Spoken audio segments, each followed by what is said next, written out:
If you're ready for Slipmatt, Charlie B, give me some fucking noise! What is your record for missed flights in one summer? Oh, God. Oh, I don't know. I think I missed every single flight one year, I think. When did it all begin for you? I always say I started officially in 1989, 16th of September, 1989, which was the first ever Raindance. So that was my first big rave that I did. When did you know it was going to be more than just a hobby? I suppose really probably sort of end of 91 we got Top of the Pops with SL2, so it was like, right, hold on a minute. Do you enjoy the week, or is it stressful? Slip back in time, or is it afterwards that you really, the reward comes when you say, wow, that was amazing? Back to the break guitars! Run that shit all night long! To the DJ bringing a sweet song!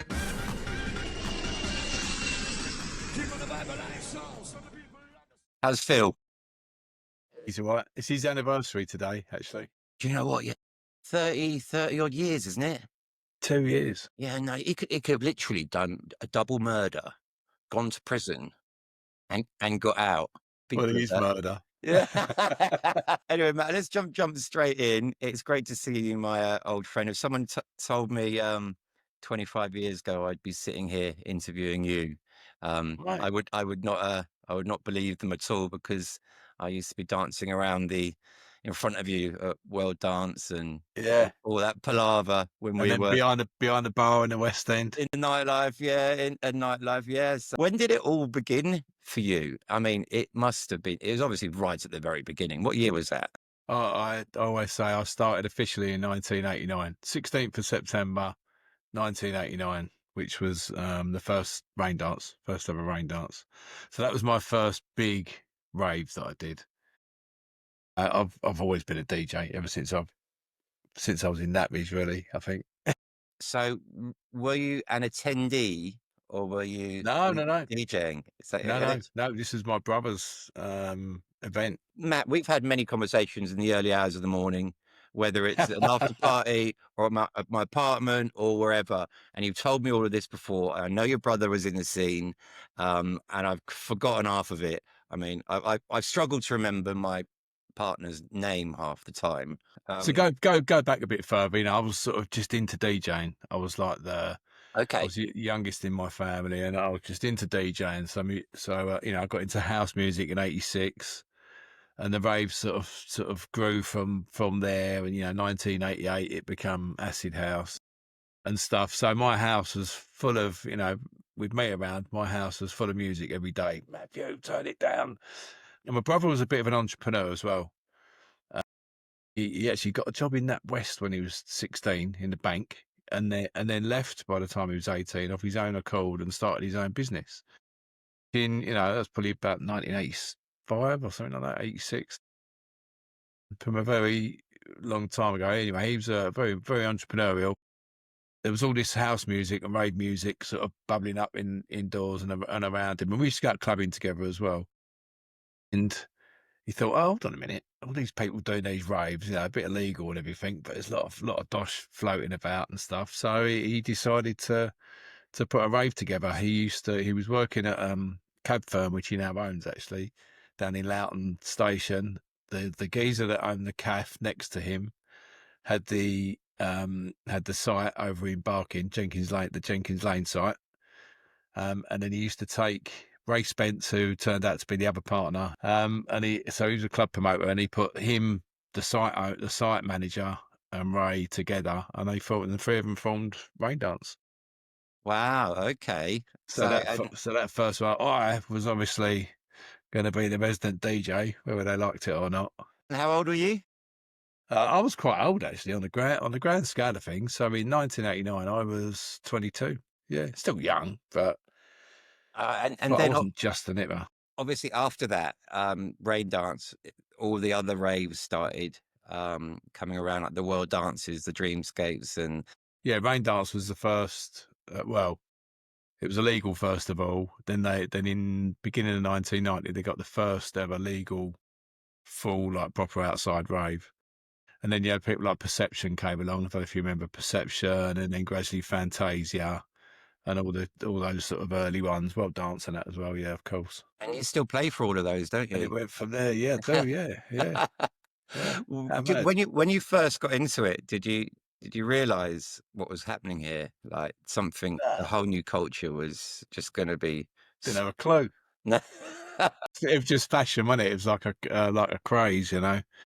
Another form of music, and I was saying this the other day. Actually, the music changed like really quickly through those few years, from sort of 1988 to say 93. In 5 years, it went through loads. It went from sort of real house to like early house to acid house to bass and bleeps to then, you know, the whole Balearic thing and that as well, and then hardcore in 91. Yep.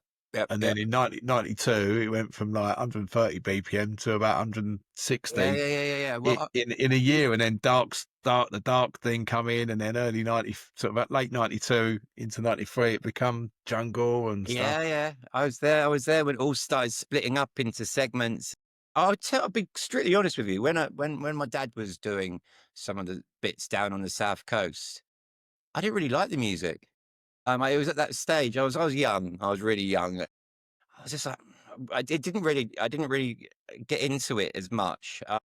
But then in the early the 90s, and when it went to like the Dougals, and then it started splitting towards the Happy and Happy, yeah. jungle and all that nonsense. I was with a really good group of people as well, and I think that made a difference because they were raving every single weekend, you know. And they were really educated about what clubs to go to. Like we used to go to Labyrinth a lot, and we used to go to get the coaches to Dreamscape, to World Dance at Airport, you know, and then all of that, and I just fell in love with it then. But then I found house music, purely by accident, at Strawberry Sundaes, which is another place where you're connected with, which we'll get into that later. So obviously, all those years later, you never thought that your name would become synonymous with being like a godfather of the rave, as people love calling you. No, I think that was 94, I think. But I was down at the story behind that. I was down at the United Dance office. I think it was over in Chelmsford or somewhere near there. We were there for something, I don't know, for the studio. I think we actually went for a photo shoot with Dream magazine. Yes, Dream magazine, and so we all got together, all had a laugh and stuff. I was quite close, or very close, with United Dance, which was Chris Brown, who you know, of course, very well as well. And they said, "Oh, right, come on in, Matt. Let's get you outside, do a quick photo for the magazine." And I just, it was in like a bit of an industrial thing, so I just sort of stood against this wall, and they just took. It was more like a mug shot, really, but had these dark glasses on and the ponytail and that, and then they just come up with this headline: "The Godfather of Hardcore." Oh, I know the photo. It's stuck. Yeah, and it just stuck sort of like that with these dark glasses on, looking up. I think I'm sure it was 1994. 1994. I know the photo that you're on about. Yeah. Oh my Lord, yeah.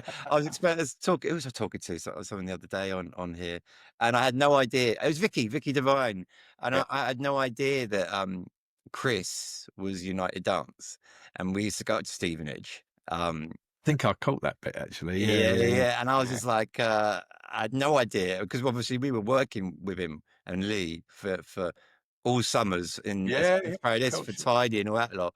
And I had no idea it was Brownie, you know. And then it all started to make sense. Lee used to run Oscars in Clacton, which was another big rave back in '92. Yeah, okay. I saw another legendary one. Yeah, I saw Lee. Lee flew over with one of his DJs he manages over in Zurcher last year. So we caught up down there. So who were your biggest influences and friends at the time? Vicky was always around then as well in those days. She was, wasn't she? On stage. Yeah, she said she was a dancer. I didn't say that. She'll be tuning into this, don't worry. She loves it. I always call her a dancer when I see her. So who were your biggest, your mates back then, your close friends? I was knocking about, with DJ Lime, of course. Yeah. He, the other half of SL2. We were mates from school from about 12 years old. Okay, didn't know that. Yeah, so we were schoolmates, hence why we were together and made the music and stuff. But there was a little gang of us. We started off our radio station in, I think that was late '88.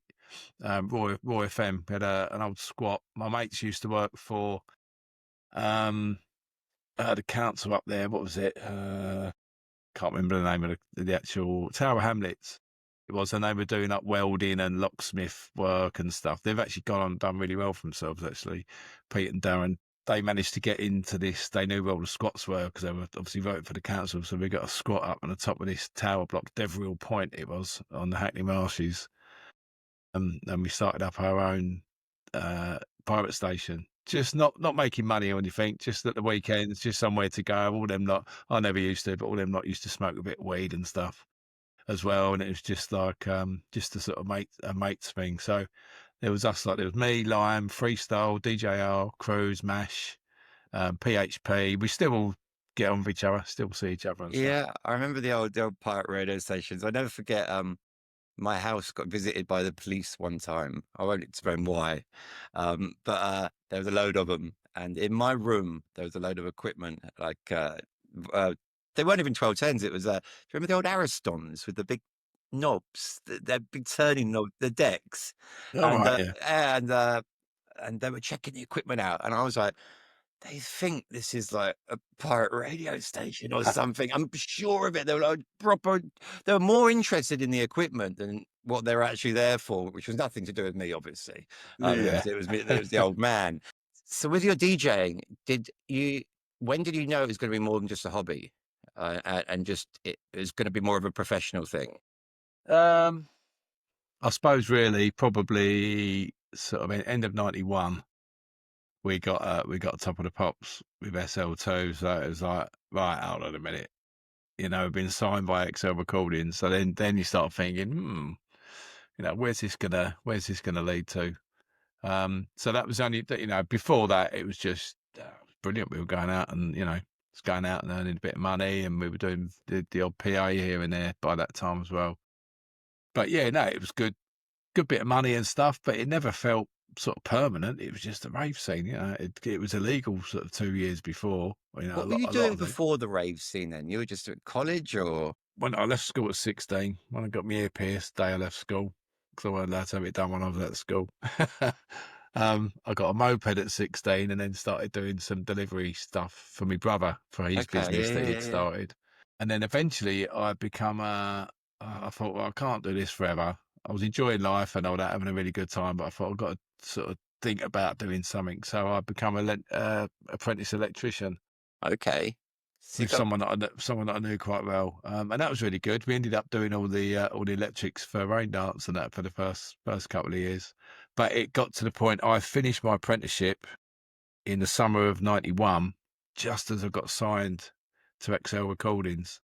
So I was busy anyway, because through '91 I was really busy DJing, so I was all over the place anyway. So I was earning something like 80 quid a week, I think, in my second year of my apprenticeship, which sounds ridiculous these days.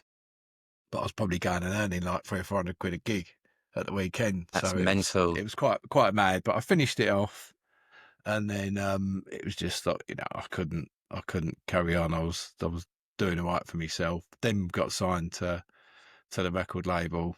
And I couldn't carry on doing everything. So I left I got me qualifications, did really well with that. Got credits and distinctions. So you're a bit handy around the house then? Well, that was a long time ago, yeah. Yeah, as far as Rachel's concerned, I've forgotten it almost today. So who called you Slipmatt? Was it you or was it one of your mates? It was me actually. I'm not very good with names. It's perfect though, isn't it? I don't. Yeah, I actually had these Slipmats on my decks, and it said DJ Slipmatt on it, which sort of made sense really. But and I had to come up. This is sort of before it all started really, but I had to come up, and I think it's for DMC. I did a couple of DMC competitions back in. I think that was 88, 89. Or 89, 90, something like that. And I had to come up with a name. I was calling myself DJ Nelson, and it just didn't really have a ring to it. So yeah, so I thought DJ Slip, that'll do. Matt, DJ Slipmatt, makes sense, yeah. So that was a really quick decision. We could never get it right on the nightlife posters. It was always spelt wrong. It was always with one T. I do a lot of these gigs for Butlins at the moment. It's quite funny actually. And every single time I go there, they spell it wrong. It's either one T or two P's. How they where they get two P's from, I don't know. I don't know. It's But funny. I remember seeing I wish I had one actually. I remember seeing the posters. I think it's the only posters we ever did at Nightlife, and we always got it wrong. I'm pretty sure Alex did it on purpose. Probably, yeah. You know what they're like down there. Yeah. Talking of Ibiza, when did you first go there? When was that? It wasn't until 1994. Okay. Actually, yeah, which is quite late. All my mates went over in 1990. Ended up playing for Black and White stuff. Did gigs at Summum and that as well, which I find fascinating. Yeah, John went over there. Lime went over there for. I think that was that 1990. I think he went in 91. I think because I remember he left me his phone because we was getting all these record companies phoning us trying to sign us. He went out there for a month and he left me his brick phone. Yeah. To take the calls and stuff. But 1994, and I went and played for Chaos, which is now Eden. Yeah. I speaking of Jonathan Ulysses the other day because he was at Club 80-30. So yeah, that's right. And that all come up. Chaos, Summon. Marco Giovanni booked me for that actually. Wow, it's okay. him that got in contact. Marco Giovanni and Paul used to work there as well. I've spoken to a lot of people who started at Club 80-30. Tristan, spoken to him. He's coming on here. Jonathan, of Julian. You getting Julian on here? Well, I don't know. I don't know if he's even got a computer. You see, and he's so busy, and I'd love to. But the thing is, what I'm going to do is, I think when we go over for Kevin and Perry, I think I might just take the camera with me and do a few while I'm over there. I know Julian's so busy, with everything. He's a legend of the West End. He is, man. Yeah. And I have been thinking about lots of people that I'd love to speak to who live in Ibiza, but I know they're useless at like timings and they're busy and technology and Manana. I'm thinking I'm going to be over there, so I might as well just do some short, quick interviews. I'm going to document the whole Kevin and Perry thing as well. Yeah, good. Yeah, I've just decided to do that because we've got you over like 3 times this year, haven't we? Yeah. I think it was May the 22nd, August the 14th. Yeah. 23rd of September for Kevin. Again, that was wicked last time, wasn't it? That was brilliant, yeah. Yeah, really good. So good. When we're talking about the terrace for this year, as I said to you yesterday, I said to Nick, I know we don't like repeating stuff, which we always try and change things up a lot. And we have this year. We got Paul Oakenfold, Chicane. There's a lot of big different. I didn't do last year. It was 2 years ago that I did, yeah. But so I'm back in there again. But you smashed it that 2 years ago. And I said, just bring that back. It's just got to do it. We've got to do it. And it just made sense. And I was saying something to Jonathan. We'll probably have Jonathan back next year or the year after or something like that. But it's always really difficult to book the same sorts of lineup. It's quite tough actually trying to do lineups. I found that out myself. Yeah. I was going to get onto that. So you have Slip Back in Time coming up on the 14th to 21st of May. How many years have you been doing that now? As Slip Back in Time. Our first proper Slip Back in Time was 2019. The year before COVID. Of what we're doing now, yeah. Slip Back in Time has been around for donkey's years because I used to go down to the West End and play, and we always used to sort of say, "Oh right, we're slipping back in time." Yeah, because of the name, obviously. Did we call it that at Nightlife or not? I don't think we actually called it a Nightlife, but we sort of did call it that. Yeah, I can't remember. It was just. Just Wednesdays or something. It was Wednesday. It was just absolutely rammed. It was wicked. I mean, I remember we used to go on like an extra hour and everything, and it was just like we'd come out at 7 o'clock. You couldn't imagine that these days, on the West End, let alone the clubs. So you started that the year before COVID, yeah? 2019, we did our own proper one, yeah. 2020, it was all looking. 2019 was brilliant. It was so good. Feedback was brilliant and everything. So we was 2020, fantastic. This has worked so well. And then, when the nonsense first started in, when was it? March, wasn't it? Yep. it was like, oh no, things are going to shut down for 2 weeks. And it was like, oh shit, okay, couple of I weeks, think no I problem. spoke. Then it was a month. I And then remember. there were people saying, "Oh, this could be a couple of years," and we're like, "What? Don't be stupid!" And we were just hanging on, thinking, "Right now, we're going to be fine. We're going to be fine. We're going to be fine." And then, I've had a flashback of me talking to you on my terrace when this was yeah, happening, and we were talking about what was happening with the beginning of the summer. Because if you remember, we had our first One More Time was 2019, right, yeah, and we had a wicked time, and we'd booked everything for 2020, done the whole 5-day thing. But we were obviously in September, October. You were in May, which was even worse. And we'd announced Kevin and Perry for the first time, done all that, booked it, flights, hotels, a lot.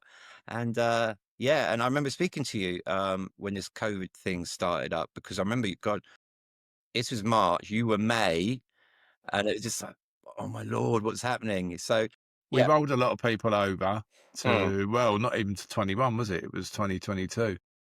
God, we was thinking that's the thing that baffles me looking back. We was thinking that can't be a month, all right, a month at the most. Do you know what I mean? And then, yeah, 2 years later. Yeah, I don't know how we got through it. Yeah, we were all right. Do you know what? We looked after everybody. Refunds back to people because obviously, a lot of people went through hardship with sort of money wise, financially and stuff as well. We did everything we could do to, to give people their money back if they wanted it, and well, we did if they wanted it, and just to look after people and reassure them, and just do the right thing by people, and not that we wouldn't have anyway, but people realised that we were trustworthy, and they stuck with us. Yeah, 2022 turned into a massive success, as yeah. did 23, 24, and now we're in 25. Yeah, Sold I out. know. It's getting better and better and better every year. The feet, it's one of the highlights of the summer, without a doubt. And the feedback I see you getting there, I'm always saying to my missus, I really want to go over there in May. Come She's over. yeah, but she's like, well, we've got a little baby, haven't we? So she's got at the moment she's got 3 kids to look after, and I'm away a lot in September, and it's just. September's months away. Yeah, Get I yourself a know, babysitter. I know. And but I love what you've done over there, because you've got the same sort of principle as One More Time, is just trying to keep it back to how it was, Yeah, keep everything very authentic. Um, uh, exactly that. Yeah, keeping it authentic. Yeah. So I mean, we call it old school Ibiza. Slip back in time, old school Ibiza, mhm. but it's not. It's not just all about old school music.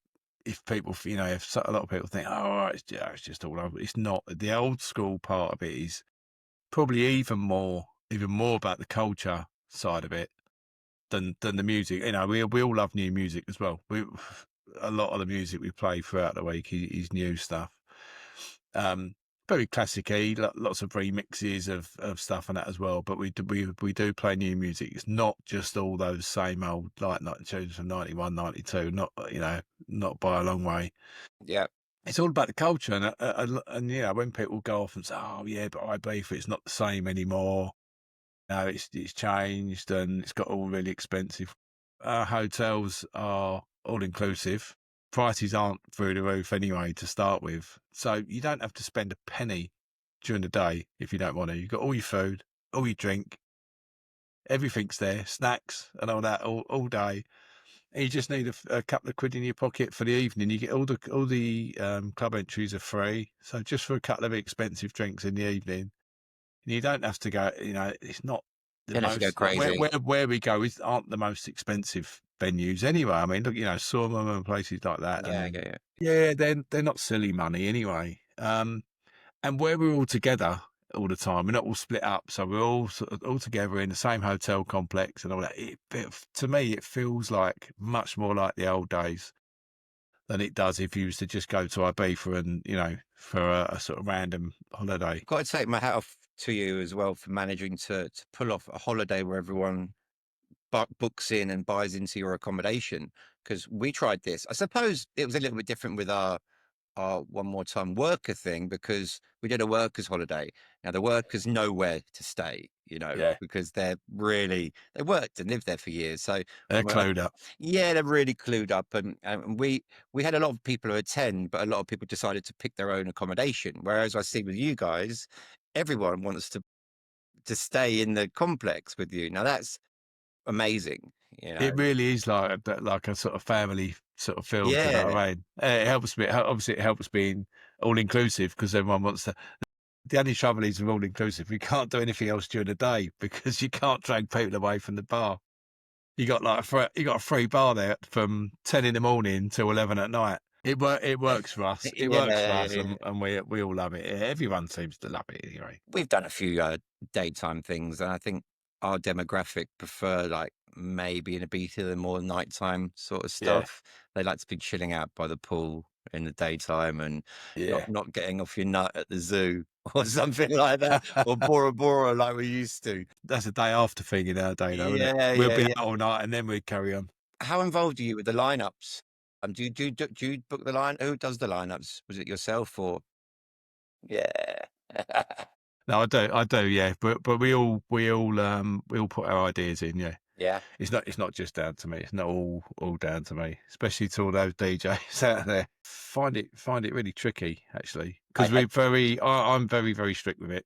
And I do all the programming. So I program who's playing where and what time, and I do all the times and all that. I'll admit to that. Innit? It's complicated. I do that, and I think I don't know. I just suppose I've got more experience than the others.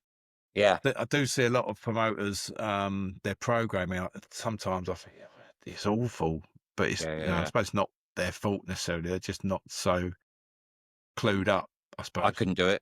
That's why I leave it all to Nick. No, I find it quite natural to do that. Obviously, because I'm there in front of the crowd, sort of every weekend. So I sort of maybe understand it a bit more. But it seems to work. I'm not perfect at it, but I think it seems to work. Musically as well, it's got to all gel together, and no matter if you've got like 10 people there or 500 people there, you've got to make sure that all of those people go away with great music. Yeah, it's got to run properly. It's got to roll properly. Yeah. And Nick, whenever we discuss things with One More Time, which you're playing at, and every single event is looked at like, will that lead properly into that? Will be that? And it's really tricky. And then Nick's got to deal with all the agents, and I'm like, oh. Good luck. Good luck with that. See you later, mate. Bye. Do you think it's harder now to run events than it was, say, pre-COVID? It's a bit different for me because I don't. Our event, I'm not a promoter, and I really, really don't want to be a club promoter as such. DJ, producer. Yeah, and do you know what? Whenever have sort of dipped my toe into that side of things, it always seems to be a bloody nightmare. It's hard work. Suddenly suddenly everyone's your competition rather than being your friend and everything. It seems like as soon as you dip your toe into that promoter sort of spot, it's like everyone. I don't know. It just felt like people's attitudes change, and it's a bit more sort of competition. You can't keep everyone happy, can you? It's just like if you're involved with something, and then you end up in these crazy situations where you're like, I actually didn't really mean to piss you off at all. And then you're fighting with each other. You're like, what the fuck? Dates and all that, stepping on people's dates. I know. It's horrible because it's just there's only so many dates in a year, and I mean, with Ibiza this year, it's going to be really weird because Universe opening, and there's so much being shuffled around that no one knows how it's going to work. There is now no weeknights. I know every single night of the week there is multiple things going on that are hugely popular. Maybe more so, July, August, September. But I think so for us, it's most of the stuff's all done up front. So this year, our hotels are for the 7-night bookings. It's all sold out. We've got very, very little left. What have you got left? Because obviously this podcast is going out this week. Yeah, there's a handful of 3-day availabilities left at the end, which will be the Sunday, Monday, Tuesday, and I think that's it. All inclusive, all Okay. your club tickets, the Cool. whole thing. But it's just the last 3 days. Not everyone wants to go for the full 7 days. No. We have got an overspill hotel, so if anyone does want to come, you need to email us, and we can accommodate you. But you won't be staying in the main hotel, but you do still get, we've got a very limited number of people that can come and join us by the pool. Yeah. And Okay. stuff. So yeah. Okay. Yeah. So there's still a possibility, but you can't get the full, you got to get in there quicker. I'm going next to year. put all the information in the description below and on everything, mate. So Yeah, I'll make sure that's all done. but you know, promoter wise, so all our stuff is all done up front. So running the actual nights is a lot. You know, we're not, although people can buy club tickets, obviously, and Yeah. we're still encouraging that. Yeah. We're busy anyway. You know, Yeah. so it's not like just doing just a club night. Lucky bastard. The dynamic changed so much from 2019. Yeah. I mean, but our pre-sales were so much bigger. COVID scared everyone off from, apparently anyway, so I've been told COVID scared everyone off from buying tickets too far in advance. I'm not going to start quoting figures, but I know from our own data, the difference from what people buy beforehand to what they buy now is huge. It's a huge difference, and it makes me wet the bed because I don't know we just don't know what's going to happen on some nights. You know, we do generally know if it's going to be a good night when you get your pre-sales in and you've got your holiday groups over and your Kevin and Perry's and your God's Kitchens. You know, people are coming specially for that. You do all right anyway. Yeah, but the one thing that makes me more nervous than anything is the weeklies, the one more times, because I think it's really hard putting on a weekly nowadays because we're up against these big corporations and it's scary. You know, they can throw so much at it, money and promo, but I think especially in Ibiza, it's looking good for this year. Then Slip Back in Time. Like I said, we're sold out pretty much. Just a few little sort of exceptions, a few little spaces, but looking really good. Really excited about it. We're all sort of ready to go, pretty much. It's not too much to do. Is your manager Phil Walker coming along? DJ Stalker, he'll be floating about. Yeah, he wants to come on here. He wants to do a podcast all about being your mate. He's everybody's mate at the moment. He's great. As long as you're a DJ. Yeah. He's great. I can't wait to see him actually. How's Rage? I'm popping over to see him actually next week. Yeah, which would be nice. You're staying at his house, yeah. I've got my own suite there. The Slip Suite. Oh, brilliant! I'm going to ask you: do you enjoy the week, or is it stressful? Slip Back in Time, or is it afterwards that you really the reward comes when you say, "Wow, that was amazing." It's hard. Yeah, it's hard work. It's hard work, but no, I do enjoy it. Yeah, I do. I don't enjoy the late night getting up and then getting up early, but we sort of take it in turns to an extent. With getting up, I mean, I couldn't do getting into bed at 6 a.m. and then getting up at sort of 8:30, 7 nights on the trot. I did that once this year, and I don't drink anymore, as you know, and I did that once for Kevin and Perry, and it was such a good night. But then we had the boat party the next day, and we had to sort all that out and drop tickets off and everything. And by the end of it, I was just driving the moped home. I wasn't drunk, and I was literally like not safe, and I was like, fucking hell, I'm not built for this anymore, you know. And I find that the events, the big events, so stressful that I don't enjoy them until the next day when it's over and everyone's had a great time. And that's why I wanted to ask you whether you whether sometimes we do enjoy it. We get we have our moments over the years. We've had our moments when, you know, certain things go on or whatever, but it's very little. We have very little issues or things going on there, really. You know, on the grand scale of it, when we've got that many people together, they're all very well behaved. Touch wood. Yeah. They're all pretty good. Yeah, you're always going to get aggro, a certain amount of aggro with that many people together. But the hotel is very good as well. They're obviously used to, you know, that's our sort of people.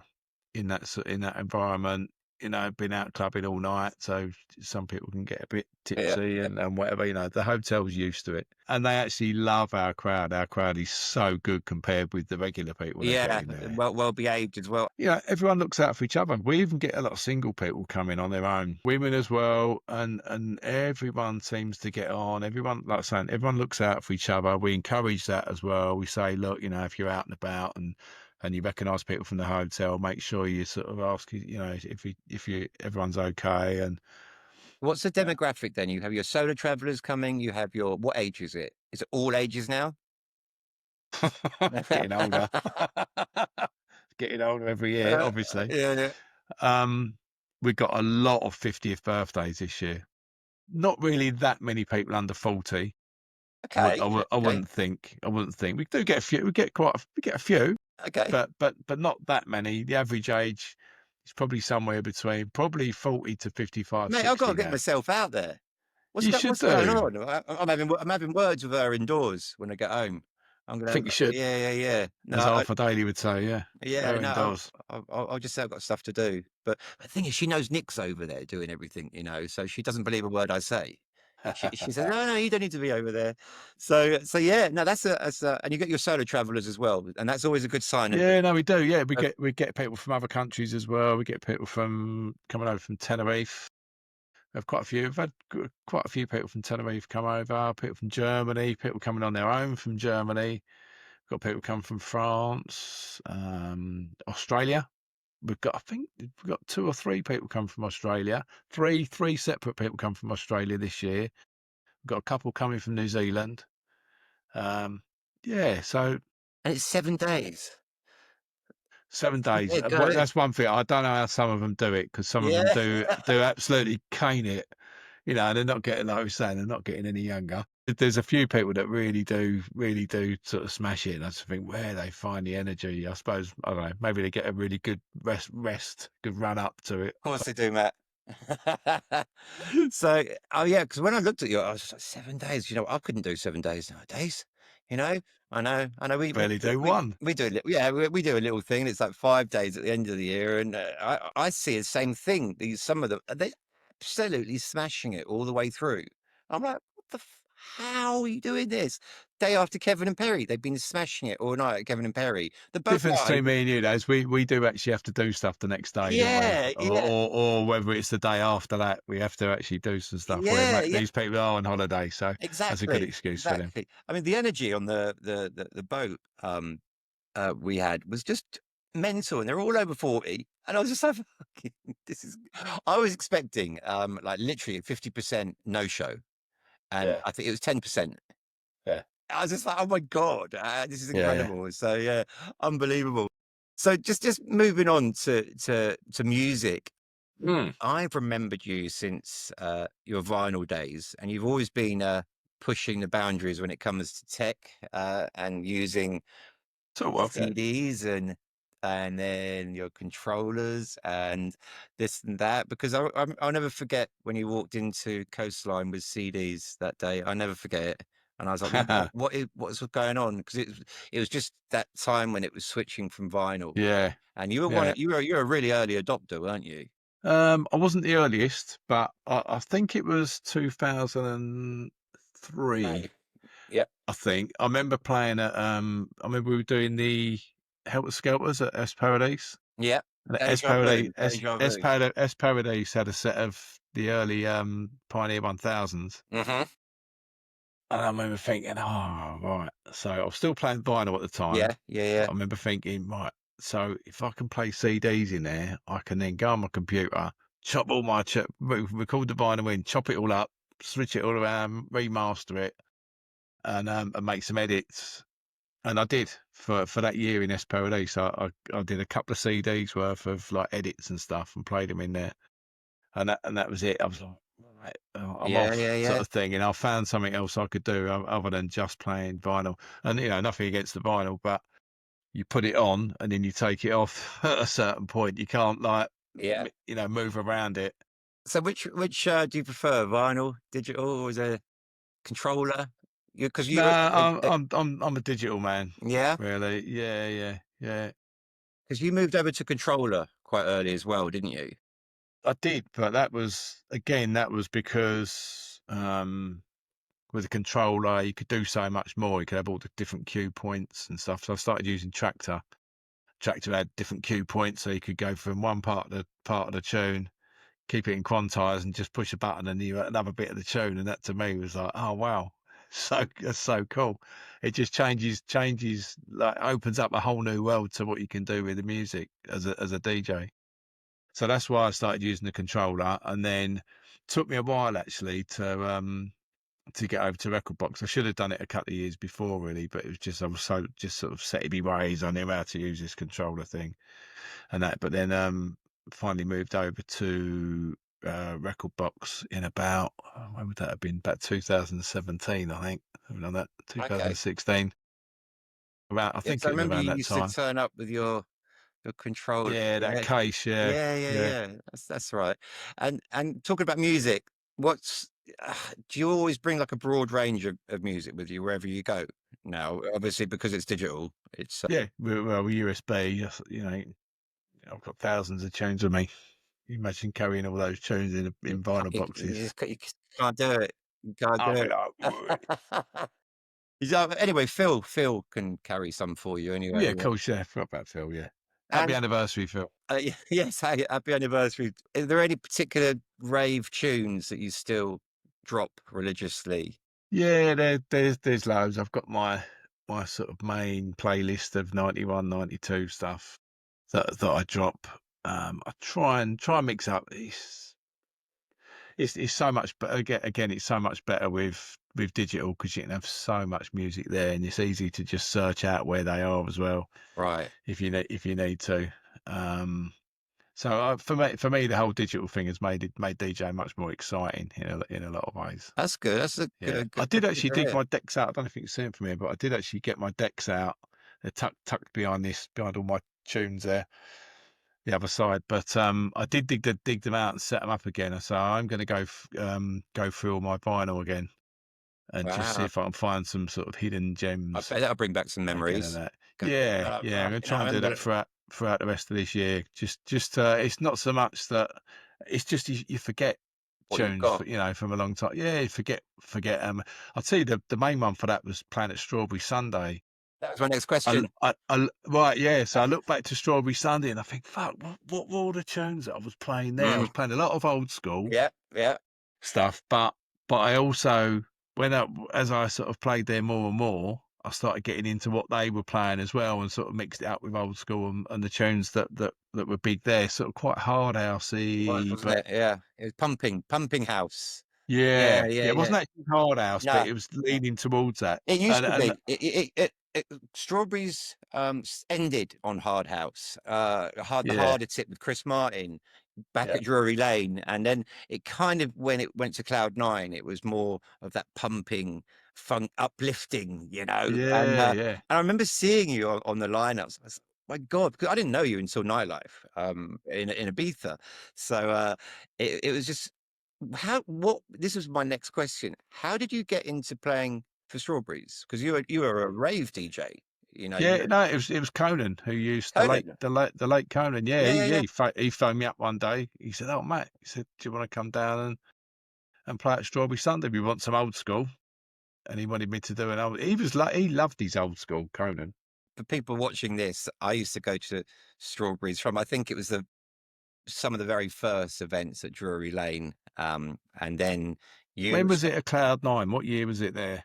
I honestly can't remember, mate. My memory. I can't. I literally, my brain cells have been melted over the years, and a lot of it's really weird. And I keep on saying this on these podcasts, but these podcasts are triggering my memories, and I'm remembering certain moments that have happened in my life. But it was before university days, so it's 93, wasn't it? I think it was like I played there a lot later than that. Yeah, and then it went on because I know it went into the Millennium because we were there Millennium. I seem to think it was sort of mid to late 90s for me. Yeah, but it was just wild, isn't it? But I can't remember probably. Absolutely best. You get spannered down there. You get absolutely monitored. It was just next level. I mean, I think if we look back now and just the comparison to what goes on these days, so the state of the clubs there, and they weren't the only ones, were they? I mean, there was like Freshly Squeezed and Sunny Side Up and 4 and 4 Club. They were fucking mad. It was all rather messy. No wonder we can't remember the Yeah. dates. You know, I could literally hand. I remember. I never forget. They said in the newspapers back in the day, this dry ecstasy is going to cause psychological problems in the future. Blah blah blah. They were fucking right. Certainly memory problems. Yeah, absolutely right. I could literally hand myself in as a scientific experiment. Yeah, absolutely. My missus yelling at is absolutely sick and tired of me walking into a room and like, I don't know what I'm here for. You know, and it's just, and I know it's got to be something to do with that. And then, but as I was saying, these podcasts, I'm remembering so much stuff. It's crazy. It's just really enjoyable actually, because I'm walking away going, I remember doing that, and then how lucky we were, because they were just such great times. Look at the times we had in Ibiza, like above the ship with, we haven't mentioned him yet, Charlie B. Oh, Charlie B. Yeah. I live with Charlie B above the ship. Ibiza. And how did you start working with Charlie as your MC? I think it was. I think it must have been Dreamscape actually. Really, the first time I see him. Yeah. Wow. Yeah. So 93 or 94. I think it would have been possibly as early as 93. I think, and then where were it was in Sanctuary and Rollers next door, wasn't it? Yeah, Sanctuary. Yeah, Milton Keynes. Yeah. Yeah.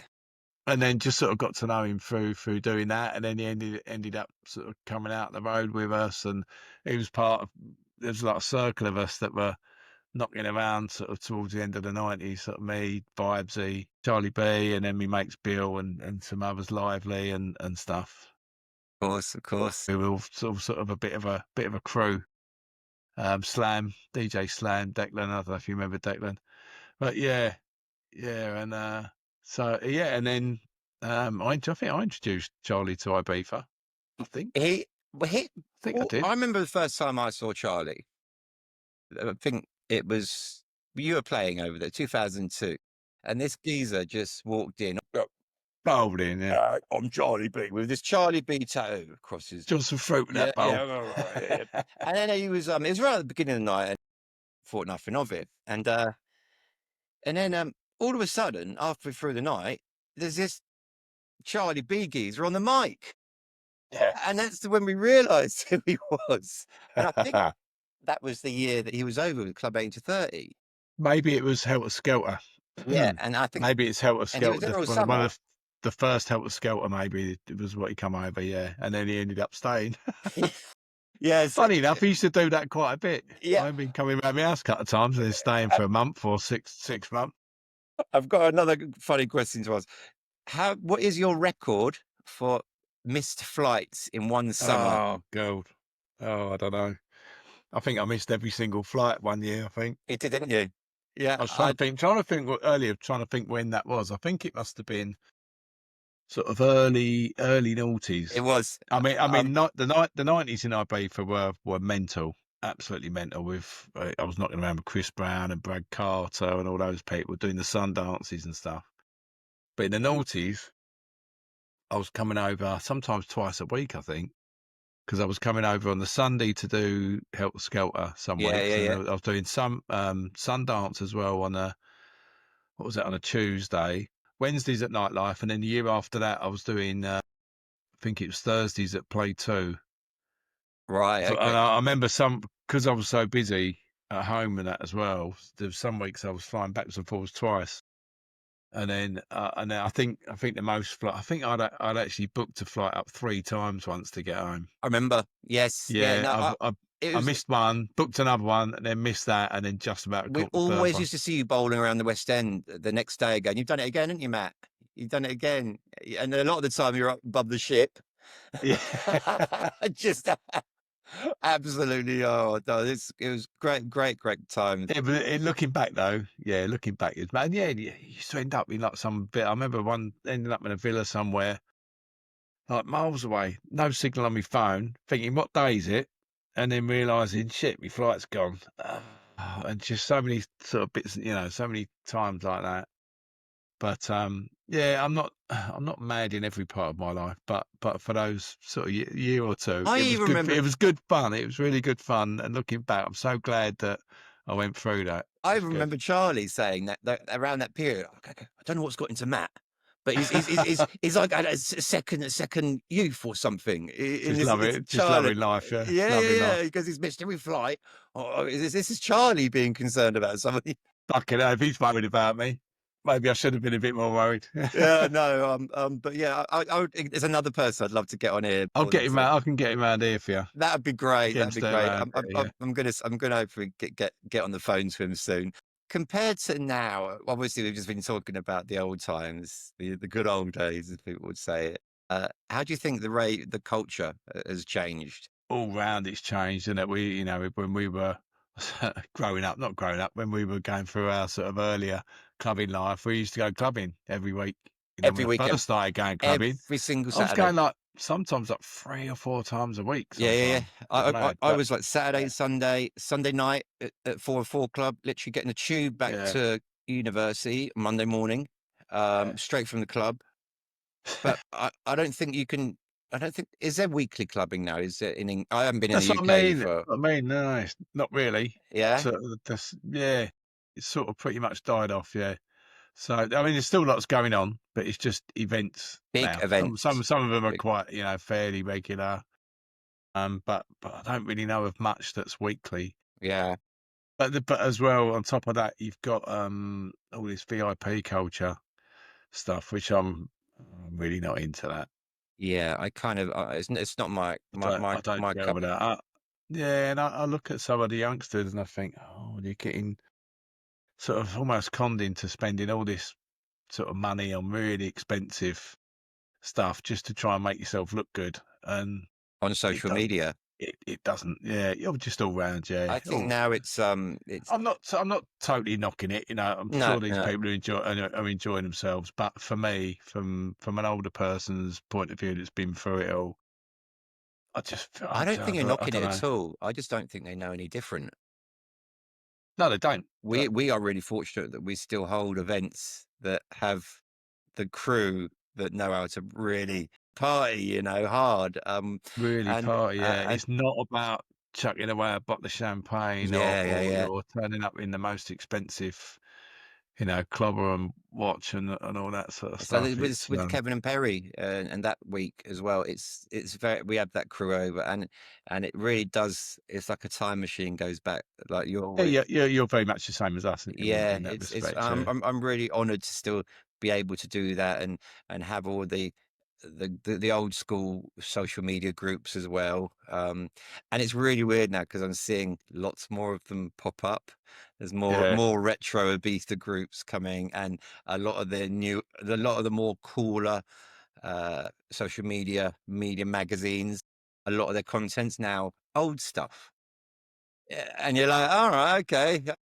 It's going to happen. Yeah, we were posting that a long time. That's great for us, though, if you think about it. But I think there is a lot more.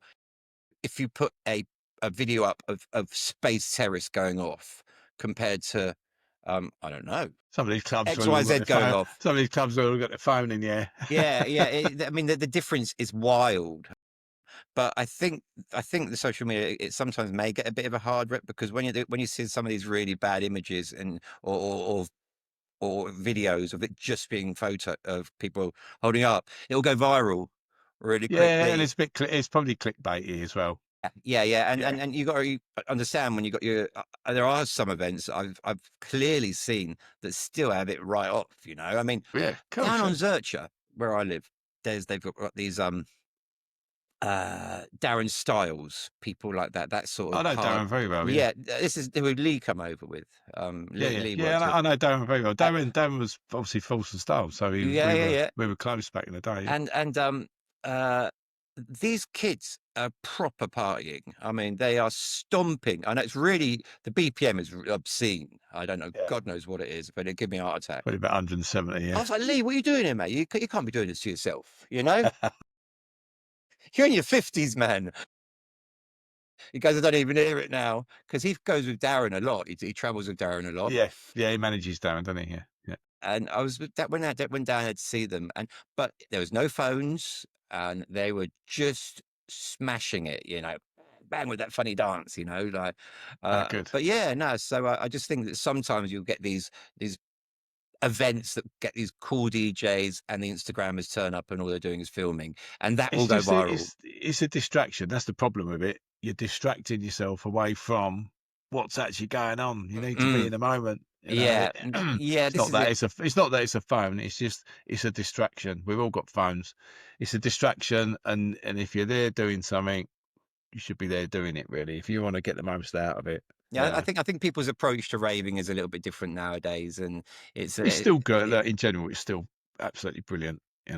What's the most important value that the rave scene has kind of taught you?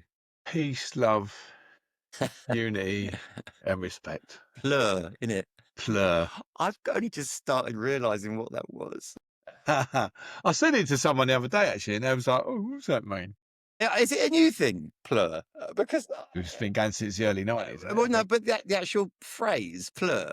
No, it's been around. I'm sure it used to be on flyers back in the day. Really? Yeah. I'm such a knobhead.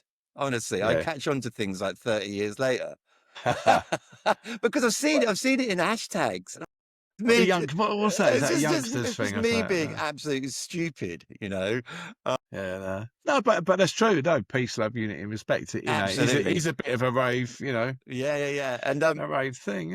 Are there any particular DJs or MCs that were really crucial to the way that the scene developed? Obviously, there's you and Vibesy. I remember Dougal being one that we always went to see, and MCMC, MCGQ. Yeah, GQ for the drum and bass for me was Kenny Ken, and he was a bit of a crossover as well. Gary, he used to MC he done quite a few of my sets at World Dance, I think. So, and he used to go on top of all the different types of music, even though he's more of a jungle drum and bass MC. But yeah. He's still going, isn't he? Yeah, no, he's still going strong. Yeah, absolutely. I still listen to a lot of drum and bass, funny enough, because I've got become huge, isn't it? Well, I've just got a stupid car with a stupid sound system in. I'm from Croydon, and I've got. I used to deal with that. I gave up on that about 5 or 6 years ago. I haven't. Yeah, I remember you used to have a bass bin in one of your motors. I used to have the loudest systems in my cars. I've got two 10-inch Kenwoods, 2K amp thing. It's just fucking. It's 15 years old, and it. I had a couple of 15s in my. Really? A couple of 15-inch subs. Absolutely. 3 amplifiers, JBL throughout the doors and all that. Unfortunately, it's not working at the moment. I keep on coming out in the morning, and the battery's flat. So I think there's either a problem with the amp or something. But it's so I drop a lot of drum and bass because obviously I'm Croydon boy, Yeah, mate. Yeah, so I was really into all that. And is there any particular nights that you would relive if you had the opportunity? Is there any particular nights that stand out over your how many now? 30 odd years? 36 years this year. No way. I remember I just say that. Everyone was having their 30th anniversaries, a few years ago. Like I did 35 years yesterday, last year, 35 years. Oh my Lord, good God. I don't know. There's the thing is, I've done so many events over the years, it goes into the thousands. So it's really quite hard. I used to like doing the Space Terrace for Peasy's birthday. Right, wasn't it? That used to be really good. Yeah. There was one year I got striped up, and I got so out of it I can't actually remember me set. So I'd like to relive that one actually, so I can actually remember it. They were good parties. All of Sanan, the workers used to come over for it. Alex P's birthday party at Space. And it was actually Gabby that stitched me up that year. Do you remember Gabby who used to work with Chris? Probably. My memory again, mate. Chris Brown. She's actually coming out to Slip Back in Time this year. Okay. Which would be interesting. I haven't seen her for a while. There's been so many great gigs over the years. And what's what's the biggest evolution of the dance scene that you've seen over the last 30 years? Would it be the introduction of social media? Yeah, there's that as well. So the introduction of digital, from a DJ's point of view, the digital thing changed everything from a DJ's point of view. Maybe for the punters as well, I suppose. It changed the way people play music. Yeah. So yeah. There was debates going on for quite a few years, weren't there? About I won't you play vinyl anymore, and it's still going on, and all that sort of stuff. Well, it does, yeah, for the real hardcore moaners. Honest to God, I see some proper arguments still going on. There's even a Facebook group with saying it's vinyl only and stuff like that, and it's just like, wow, it's just like commenting. Yeah, I've got that on vinyl. Brilliant. You just have a t-shirt. Social media, though, yeah. I mean, we used to find out about our raves at the local record shop, or by going out weekly clubbing, like we were saying. Most of us used to go to something, on a regular basis. Even down the pub, people don't go to the pub so much these days either. And I suppose a lot of that's to do with cost as well. I remember you used to go to possibly, yeah. I used to go out like 20 quid. I don't know how I used to afford to go clubbing. Like in the 80s, before rave, I was going out sort of 80s. I was really clubbing hard, sort of 83 to not all night stuff. I'm talking about clubs before rave, but just going out a lot, probably 83 to 85, 86. And I don't know, I could afford it 'cause I didn't really have hardly any money. Wasn't earning lots of money, but would be going out 3 or 4 times a week. Yeah. You go have a $5 or something, and still have a couple of drinks and get there and get back. I used to be out all the time. I mean, I can't even wait to stay up past 9:30 now. I've had you for an hour, man. It's been the quickest hour ever. Just to wrap things up. So, slip back in time. Yes. In one sentence, what can people expect from Slip Back in Time this year? Be propelled back in time to what Ibiza was like in the sort of late 90s through the noughties, but with all the mod cons and everything as well, I think, and a beautiful group of people. Absolutely beautiful group of real fun, loving, friendly. Are they reoccurring people? Do they keep on coming back year after year? Lots of them, yeah. We do, yeah. Lots of people have been with us every year. We get a lot of new people every year as well, but everyone fits into that. Not fits in, but everyone sort of just gets into that vibe, that really nice, friendly vibe. All got each other's back, all having a laugh together. Great. There's no, we've sort of really tried our best to create it like that, to keep it really uplifting and friendly. And I think so far we've succeeded. We've worked hard at it, Matt, and it's got busier and more and more popular every single year, hasn't it? We don't take no shit. We stick to our word. We work with integrity. We don't do anything sort of too half-heartedly. Everything's designed to make it work, and we stick to that. So yeah, sure, it'll work very well, mate. Well, I'm going to go and have a word with the missus. See if I get yourself over this. I'd remember your name. I'd absolutely love. I'll stick you in the hotel next door if we can't fit you in. Do you know what a great thing that is, though, to actually have an overspill hotel. That's how well you're doing. Yeah. Man, it's just amazing. This year is really a big unknown, and I get excited by unknowns because the universe is going to change. It's not open when you guys are running. No, they're open in June, don't I think? May the 29th. I think. Oh, is it? Yeah, they announced it today or yesterday. I think it's the 29th. Right, okay. Friday. Okay. It's a Friday. They probably wanted to stay away from us, so they've done it just after. No, they obviously didn't do it on a Thursday because of us. But I love Eden anyway. Eden is so many memories there. The sound system in there and that is just awesome. Yeah, I've got so many memories of that place, and I've also got a lot of great memories of Privilege. I'm wishing all of them the best at Coup, because when I saw those photos of it falling apart and the bus, can't wait to see it, and the buses all in bits and smashed windows and graffitied, and I was just like, that's going to be a supermarket, or that's going to be a block of flats, and for them to turn it back into a club, I know it's going to ruffle a few feathers and it's going to cause a few changes in the landscape and the dynamics, but they're going to do it properly. You know, it's going to be absolutely flying. Maybe No it'll doubt. bring a lot more people back to the island. Yeah, absolutely. You know? Sometimes that happens with clubs in London, doesn't it? You know, you think, oh no, there's like 3 nights on the same night, 3 big things on the same night. But sometimes it brings out more than 3 times as many people. Yeah. I always say that when things change, it brings opportunity. People always want to have a bit of fun. Yeah, that's what I say. The entertainment thing doesn't always get affected too much by things like that. Yeah. People will always need to have a little bit of enjoyment. Of course. I think as well, the more stressful life is, the more they want to have a party as well. Escape. And last question for you, Matt. One more tune. What would your last tune of the night be? Now, this must be a horrendous question for you. Do you have one more tune that you would play? I could say, I suppose my lucky tune is on a Raggatip. Yep. But what last tune ever? Yeah. If I was going to play last tune ever, maybe something like the Night Writers, I think, Let the Music Use You, which is what we sampled for DJs Take Control. We sampled that for one of our SL2 tunes and licensed it. Have you got any more tracks coming out? When we was doing SL2, we had our 2 dancers, Joe and Kelly. Kelly in 1993 went off to work with Capella. Okay. And she made it. She did big things. She become quite famous with Capella over 93 and 94. Loads of European touring and stuff, like some huge hit records. And as a singer, as their sort of front person.